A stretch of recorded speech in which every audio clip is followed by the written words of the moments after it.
नमस्कार, मैं हूं आशीष त्रिपाठी आपके साथ। और सुकमा से बड़ी खबर, जहां नक्सलियों से जवानों की बड़ी मुठभेड़ हुई है और उस मुठभेड़ में 10 नक्सलियों को ढेर कर दिया गया। पुलिस ने मुठभेड़ की पुष्टि भी कर दी है। भेज्जी इलाके में नक्सलियों से यह मुठभेड़ हुई थी और मौके से हथियार भी बरामद किए गए हैं। बता दें कि कोटा के भेज्जी इलाके में नक्सलियों से मुठभेड़ हुई और डीआरजी की टीम नक्सलियों की घेराबंदी करने के लिए गई हुई थी। ओडिशा के रास्ते नक्सली छत्तीसगढ़ में घुसने की कोशिश कर रहे थे और इस कोशिश को नाकाम कर दिया सुरक्षा बलों ने। जवानों ने जो वहां पर लगातार सर्च ऑपरेशन में जुटे हुए थे। आपको बताते चलें कि ये नक्सलियों के खिलाफ चलाया गया ऑपरेशन और बैक टू बैक ऑपरेशंस नक्सलियों के खिलाफ चल रहे हैं। त्वरित कार्रवाई हो रही है। अब नक्सलियों का आतंक इतिहास की बात हो जाएगी और इसे पूरी तरह से इतिहास के पन्नों में समेटकर सुरक्षा बल अपनी जिम्मेदारी को निभा रहे हैं और लगातार हो रहे इस नक्सलवाद के खिलाफ ऑपरेशंस में कामयाबी तो मिल रही है। और नक्सलवाद के मोर्चे पर जो 2026 तक पूरी तरह से लगाम लगानी है और इससे पूरी तरह से निपटना है, उसके लिए बीते 2 से 3 दिन में जो खबर आई हैं वो इस बात को साफ कर रही हैं कि यहाँ पर अब नक्सल मोर्चे पर कामयाबी ज़्यादा दूर नहीं।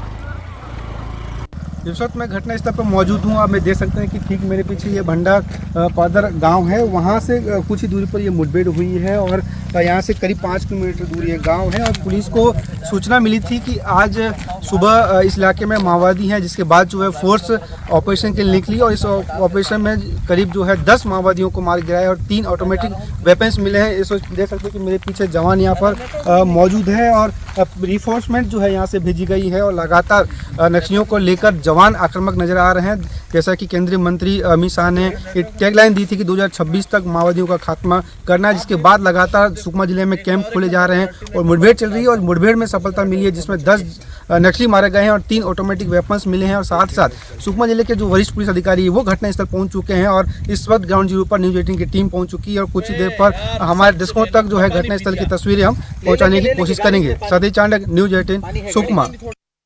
और मुठभेड़ में मिली सफलता पर मुख्यमंत्री साय ने खुशी जताई। सुरक्षा बलों की सफलता पर सीएम साय ने बधाई दी है और सोशल मीडिया पर सीएम ने सुरक्षा बलों को इस उपलब्धि पर खुशी जताते हुए कहा कि उनकी सरकार नक्सलवाद के प्रति जीरो टॉलरेंस की नीति पर काम कर रही है। उन्होंने ये भी कहा कि बस्तर में विकास, शांति और नागरिकों की सुरक्षा को सुनिश्चित करना उनकी सरकार की सर्वोच्च प्राथमिकता है। एक्स पोस्ट के माध्यम से मुख्यमंत्री विष्णुदेव साय ने ये प्रतिक्रिया दी और इस पर न सिर्फ सुरक्षा बलों को उन्होंने इसके लिए बधाई दी है, बल्कि इसके लिए एक और बार उन्होंने नक्सलवाद के नक्सल मोर्चे पर लगातार लड़ाई लड़ते रहने की प्रतिबद्धता जताई है।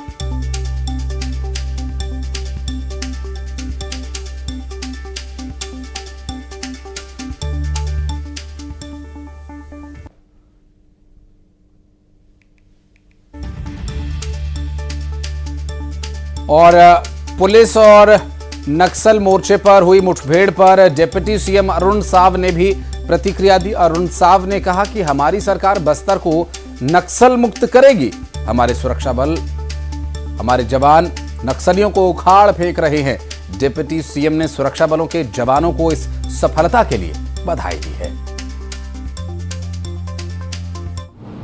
जो प्रतिबद्धता है हमारी सरकार की, डबल इंजन की सरकार की, बस्तर को पूरी तरह से नक्सल मुक्त करेंगे, शांति स्थापित करेंगे और बस्तर की ओर विकास की ओर लेकर जाएंगे। हमारे सुरक्षा बल के जवान दुर्लभ क्षेत्रों में, कठिन क्षेत्रों में जाकर भी नक्सलियों को उखाड़ फेंक रहे हैं। मैं सुरक्षा बल के जवानों को बहुत बधाई और शुभकामनाएं देता हूं। और बात करेंगे हमारे सहयोगी श्रीनिवास नायडू, इस वक्त हमारे साथ जुड़े हुए हैं। श्रीनिवास, लगातार बीते 2 से 3 दिन से हम देख रहे हैं कि नक्सलवाद के मोर्चे पर जो भी ऑपरेशंस चलाए जा रहे हैं सफलता मिल रही है और बड़ी सफलता मिल रही है। 2026 का वो सपना जिसका जिक्र गृहमंत्री अमित शाह कर रहे थे, क्या वो नजदीक है?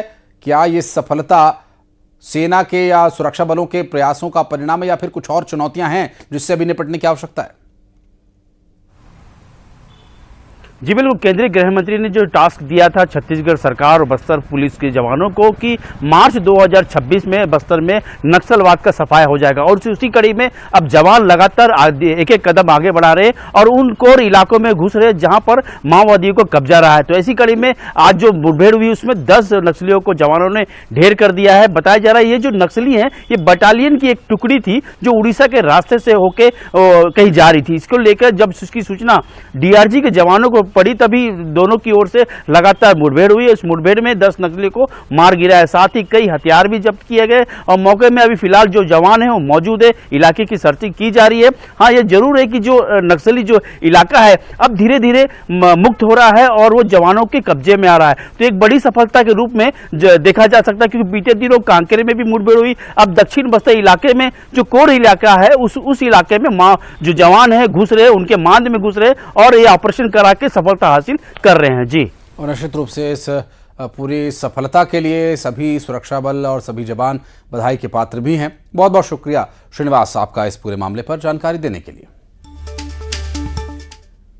और जशपुर में अवैध कबाड़ पर पुलिस ने बड़ी कार्रवाई करते हुए कबाड़ियों के ठिकानों पर दबिश दी है। पथलगांव में 3, कुनकुरी में 1 और कांसाबेल में 1 कबाड़ी पर कार्रवाई की गई। कबाड़ियों से 3 पिकअप और 1 ट्रक अवैध कबाड़ जब्त किया गया है और कबाड़ में काफी सामान चोरी होने का शक है। कांसाबेल में महिला कबाड़ी से 21 लाख रुपए भी जब्त किए गए हैं। कबाड़ियों के पास कोई दस्तावेज नहीं मिले हैं।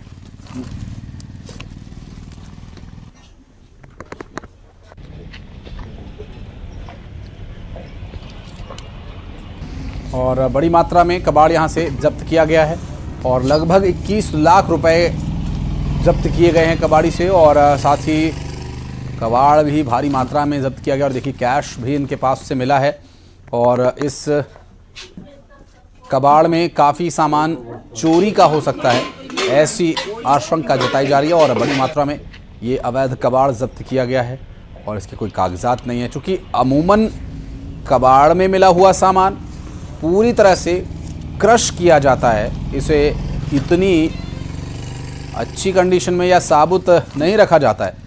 कबाड़ी के पास जब सबसे पहले कोई भी कबाड़ यदि उसके पास जाता है तो पहले वो उसे क्रश करता है, और यहाँ पर दिख रहा सामान पूरी तरह से रीयूजेबल दिखाई दे रहा है।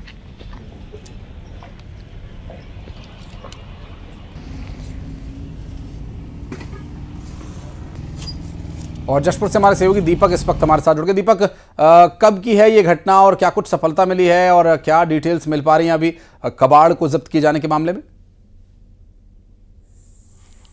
जी, मैं आपको बताऊं कि जशपुर एसपी शशि मोहन सिंह को पिछले कई दिनों से जशपुर जिले के तमाम हिस्सों में जो है अवैध कबाड़ के व्यापार की सूचना मिल रही थी, जिस पर जशपुर एसपी ने आज तड़के लगभग 4 बजे जशपुर पुलिस के अलग अलग थानों की संयुक्त टीम बनाई और जशपुर के कुनकुरी, कांसाबेल और पत्थल गांव में अवैध कबाड़ के कारोबार पर यहां दबिश दी गई। और पत्थल गांव में 3, कांसाबेल में 1 और कुनकुरी में 1 अवैध कबाड़ के व्यापार पर वहां पर दबिश दी गई, जिसमें पत्थलगांव, कुनकुरी और कांसाबेल में मिलाकर लगभग 3 पिकअप और 1 ट्रक अवैध कबाड़ जब्त किया गया है और इस कबाड़ की कीमत लाखों में बताई गई है। वहीं कांसाबेल में एक महिला कबाड़ी से 21 लाख रुपए नगद बरामद किए गए हैं और पुलिस ने जब सभी कबाड़ियों से इस कबाड़ के दस्तावेज मांगे तो उन्होंने कोई भी दस्तावेज प्रस्तुत नहीं किए, जिसके बाद पुलिस ने जो है सभी कबाड़ को जब्त कर दिया है और फिलहाल जो 21 लाख रुपए नगद है उसे भी पुलिस ने जब्त किया है। और पुलिस का कहना है कि जो नगदी जो जब्त की गई है रकम उसे जो है जब्त करके उनसे पूछताछ की जाएगी और दस्तावेज मांगे जाएंगे। वहीं पुलिस का कहना है कि सीआरपीसी की धारा 102 के तहत यह पूरी कार्रवाई की गई है और जो अवैध कबाड़ में जो निचले स्तर के जो कबाड़ी हैं, जो घर घर जाकर कबाड़ जो कलेक्ट करते हैं, ये भी स्थानीय नहीं है, ये पश्चिम बंगाल से आते हैं और उनके भी दस्तावेजों की जांच की जा रही है कि वो पश्चिम बंगाल के हैं या कहीं और के हैं। तो फिलहाल पुलिस की कार्रवाई लगातार जारी है और अवैध कबाड़ को लेकर पुलिस एक बड़ी कार्रवाई और कर सकती है। बहुत शुक्रिया आपका दीपक इस पूरे मामले पर जानकारी देने के लिए। डिटेल्स लेंगे आगे आपसे। बहुत बहुत शुक्रिया। फिलहाल और दुर्ग में एक विचाराधीन कैदी की इलाज के दौरान मौत हो गई और मेकाहारा रायपुर में इसका इलाज चल रहा था। विचाराधीन कैदी लूट का आरोपी था और 2 दिन पहले परिजनों ने कैदी से मारपीट करने का आरोप लगाया था और इसके बाद थाने में जमकर हंगामा हुआ था। स्मृति नगर चौकी क्षेत्र का यह पूरा मामला बताया जा रहा है, जहां पर दुर्ग से यह पूरी घटना सामने आई और उसके बाद मारपीट, घेराव और सारा विवाद हुआ थाने के सामने। उसके परिवार के लोगों के द्वारा, परिजनों के द्वारा, उसके समर्थकों के द्वारा मारपीट और प्रदर्शन किया गया। पुलिस ने सीसीटीवी फुटेज के आधार पर उनकी गिरफ्तारी भी की है। बहरहाल आपको बता दें कि दुर्ग में विचाराधीन कैदी की इलाज के दौरान मौत हो गई थी। मेकाहारा रायपुर में उसका इलाज चल रहा था। विचाराधीन कैदी जो लूट का आरोपी था और 2 दिन पहले ही परिजनों ने कैदी से मारपीट करने का आरोप भी लगाया था और परिजनों ने थाने में जमकर हंगामा किया था। स्मृति नगर चौकी का ये पूरा मामला। तत्वों के द्वारा इस बात का अफवाह फैलाया जा रहा है कि पुलिस अभिरक्षा में और जेल प्रशासन के द्वारा उसको मारपीट किया गया था अथवा उसे प्रताड़ित किया गया था और कानून व्यवस्था की स्थिति खराब करने की कोशिश की जा रही है। यह बात पूर्णतया निराधार, भ्रामक एवं झूठा है। कृपया इस प्रकार की किसी भी अफवाह में न आए। मृतक पिंटू नेताम की मृत्यु के पश्चात विधि अनुरूप उसके मृत्यु के संबंध में मिथिलेश हमारे सहयोगी इस वक्त हमारे साथ जुड़ के बात करेंगे उनसे। मिथिलेश, ये बवाल जब हुआ उसके बाद सीसीटीवी के आधार पर कुछ गिरफ्तारियां भी हुई हैं, वो ठीक है विषय, लेकिन जेल के अंदर क्या कुछ हुआ ये बात सामने नहीं आई अभी तक। बिल्कुल आशीष, ये जिस तरह से बताया जा रहा है कि जेल के अंदर उसकी तबीयत खराब थी, इस वजह से उसको पहले हॉस्पिटल में एडमिट कराया गया। जब ज्यादा तबीयत खराब हुई तो उसके बाद में फिर उसको रायपुर के मेकाहारा हॉस्पिटल में भर्ती कराया गया था, जहां पर आज उसकी इलाज के दौरान मौत हो गई है। तो 2 दिन पहले ये घटना हुई थी जब परिजन और उनके साथियों ने वहां पर थाने में जमकर बवाल किया था, घेराव किया था और ये कहा था, पुलिस पर आरोप लगा रहे थे कि उसके जो उनका रिश्तेदार है उसके साथ जो विचाराधीन कैदी है उसके साथ में मारपीट की गई थी। जबकि पुलिस ने समझाया था कि पिछले माह का ये केस है, तो पुलिस ने पूरा मुलायजा करवाकर जो है वो न्यायालय में प्रस्तुत किया था और उसके बाद में मुलायजा के बाद ही जेल प्रशासन के अंतर्गत उसको जेल में दाखिल किया गया था। करीब 1 महीने बाद उसकी तबीयत बिगड़ गई थी। इस वजह से मारपीट की बातों को पुलिस तरह से नकार रही है और चूंकि उनका ये कहना था जेल प्रबंधन अलग चीज होती है और थाना एक अलग चीज होता है।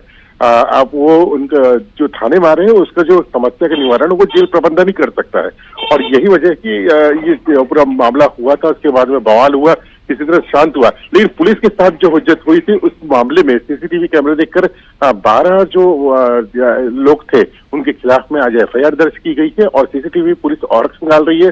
हो सकता है कि जो सीसीटीवी कैमरे में दिखेंगे तो उनके खिलाफ भी इसी तरह की कार्रवाई की जाएगी। तो कुल मिलाकर पुलिस भी एक्शन ले रही है क्योंकि वो जबरदस्ती, उनका ये कहना है कि वो थाने का घेराव किया जा रहा था और जमकर वहां पर बवाल किया गया। बिल्कुल मिथिलेश, वही घूम फिर कर बात आ गई कि जो सीसीटीवी में दिख रहे हैं उन्हीं के खिलाफ कार्रवाई होगी और जो जेल के अंदर कैदी था उसकी मौत का कोई इस पर साक्ष्य नहीं है। बहरहाल बहुत शुक्रिया आपका इस पूरे मामले पर जानकारी देने के लिए। और खबर जगदलपुर से है, जहां पर झाड़ेश्वर दफ्तर में कुछ लोगों ने तोड़फोड़ की और दफ्तर में रखे कंप्यूटर सहित सभी सामान तोड़फोड़ दिए और यहां जय झाड़ेश्वर समिति में 2 पक्षों के बीच विवाद चल रहा है और 12 साल पहले बनाई गई संस्था में पदाधिकारियों के चुनाव को लेकर विवाद चल रहा है। पदाधिकारियों ने तोड़फोड़ की, पुलिस ने शिकायत की है। नगरनार थाना क्षेत्र का यह पूरा मामला बताया जा रहा है जगदलपुर।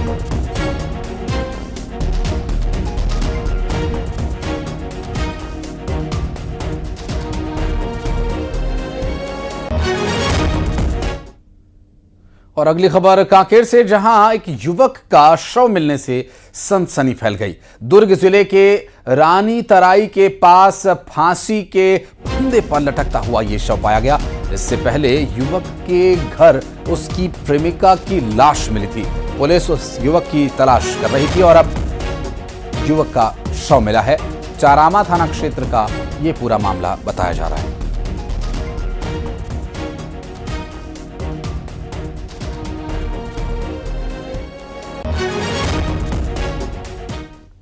और अंबिकापुर में एक युवक की लाश मिलने से हड़कंप मच गया। दरअसल घड़ी चौक शिशु मंदिर के स्कूल के पास यह शव मिला और ठंड के मौसम की आशंका, ठंड की वजह से हुई हो सकती है, ऐसी आशंका जताई जा रही है। दरअसल इस युवक की पहचान करने की अभी कोशिश की जा रही है और कोतवाली थाना क्षेत्र का ये पूरा मामला बताया जा रहा है अंबिकापुर से सामने, जहां पर एक घड़ी चौक पर ठंड से एक मौत हो गई, ऐसी आशंका है। युवक की पहचान करने की कोशिश की जा रही है।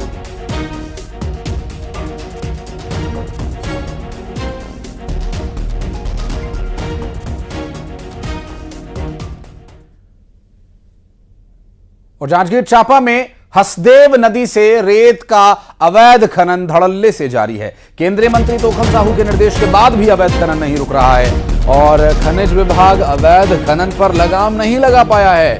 नियम को ताक पर रखकर मशीन और चेन माउंटेन से रेत का अवैध खनन हो रहा है। और आपको बता दें कि सख्त कार्रवाई नहीं होने से रेत माफियाओं के हौसले बुलंद हैं।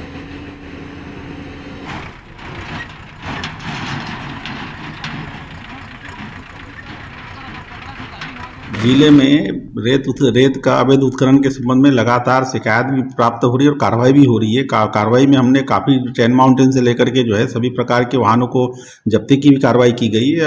अभी जस्ट आप लोगों को सूचना मिली कि लखनपुर में दो घाटों पर जो चैन माउंटेन लगे हुई है, तो उसको मैंने माइनिंग वालों को और रेवेन्यू को दोनों को ज्वाइंट रूप से जो जब्ती करने के आदेश दिए है।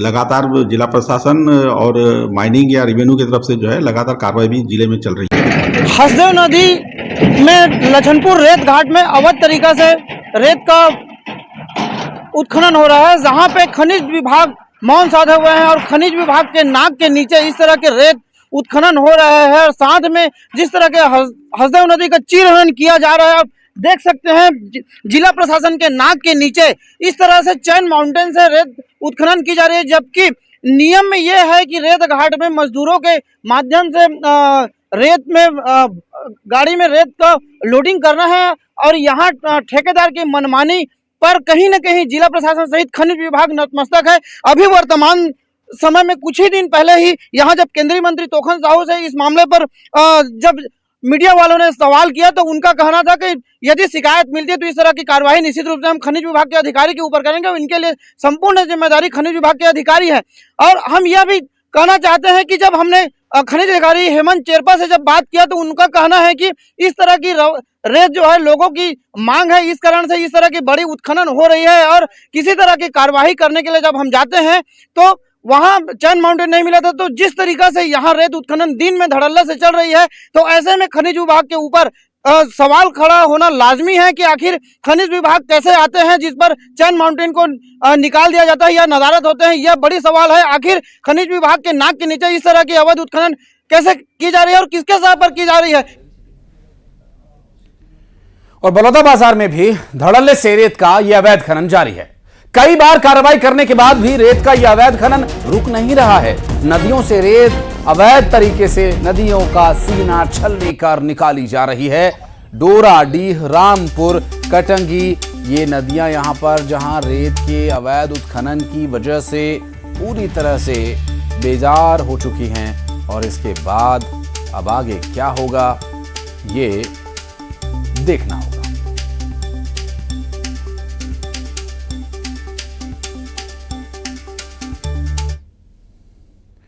और कांकेर सांसद भोजराज नाग का धमकी देने का एक वीडियो सामने आया।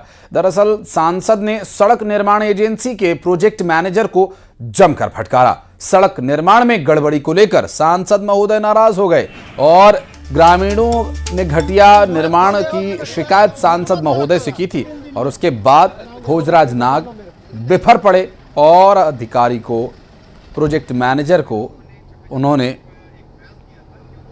चेताया है।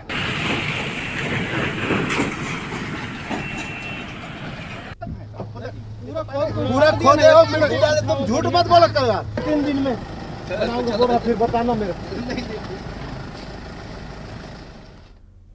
और धमतरी में प्लेसमेंट कर्मचारियों का प्रदर्शन जारी है। निकायों में प्लेसमेंट कर्मचारियों ने कलेक्ट्रेट के सामने प्रदर्शन किया और 19 नवंबर से निकाय के प्लेसमेंट कर्मचारी आंदोलन कर रहे हैं और ये कर्मचारी ठेका प्रथा बंद करके उन्हें नियमित करने की मांग कर रहे हैं।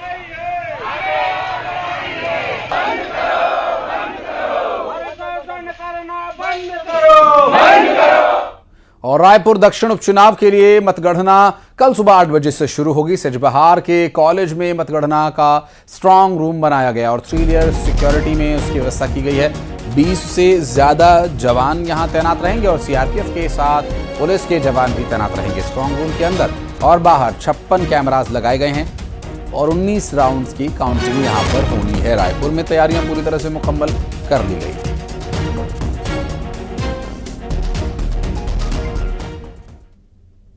और कांकेर में भालुओं का आतंक किस कदर है, इस बात का अंदाजा अब जो वीडियो हम आपको दिखाने जा रहे हैं उसे देखकर आप लगाइएगा। ये जो वीडियो है ये किसी जंगल या वीरान जगह का नहीं बल्कि शहरी इलाके का है और बैंक के बाहर का है। भालू ने एक बार फिर एक शख्स पर हमला किया और बैंक के सामने ही भालू उस शख्स पर हमला करने की कोशिश करता नजर आया। और देखिए वक्त रहते उस आहट को पहचान कर वो शख्स पीछे हो गया। हालांकि भालू के रास्ते में वो शख्स आ जाता इसलिए उसने उसे डरा कर भगाने की कोशिश की। हालांकि भालू यदि पूरा हमला करने की कोशिश करता तो बच पाना बहुत मुश्किल, क्योंकि भालू बहुत तेज भागता है और भालू को अपने रास्ते जाना था। वो जाने के लिए रास्ता संभवतः तलाश रहा था, इसलिए उस शख्स को छोड़ वो अपने रास्ते की ओर आगे बढ़ गया और सीसीटीवी फुटेज में ये सब कुछ रिकॉर्ड हो गया।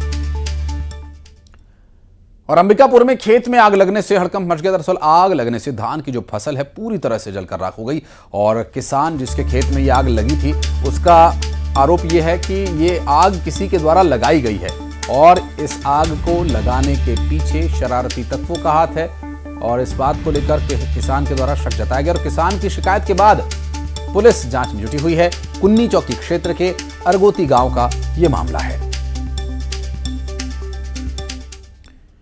और जगदलपुर शहर से लगे नकटी सिमरा पंचायत के मुखिया पर सरकारी जमीन पर कब्जा करने का आरोप लगा है। ग्रामीणों ने बस्तर कलेक्टर और पुलिस अधीक्षक से इसकी शिकायत की है। ग्रामीणों का आरोप यह है कि 3 एकड़ की सरकारी जमीन पर सरपंच सहित कुछ लोगों ने कब्जा कर लिया है। जमीन पर अवैध रूप से पक्का मकान बना लिया गया और ग्रामीणों ने कब्जा करने वालों पर भी धमकाने का आरोप लगाया और तहसीलदार ने पूरे मामले में जांच के लिए एक टीम का गठन किया है।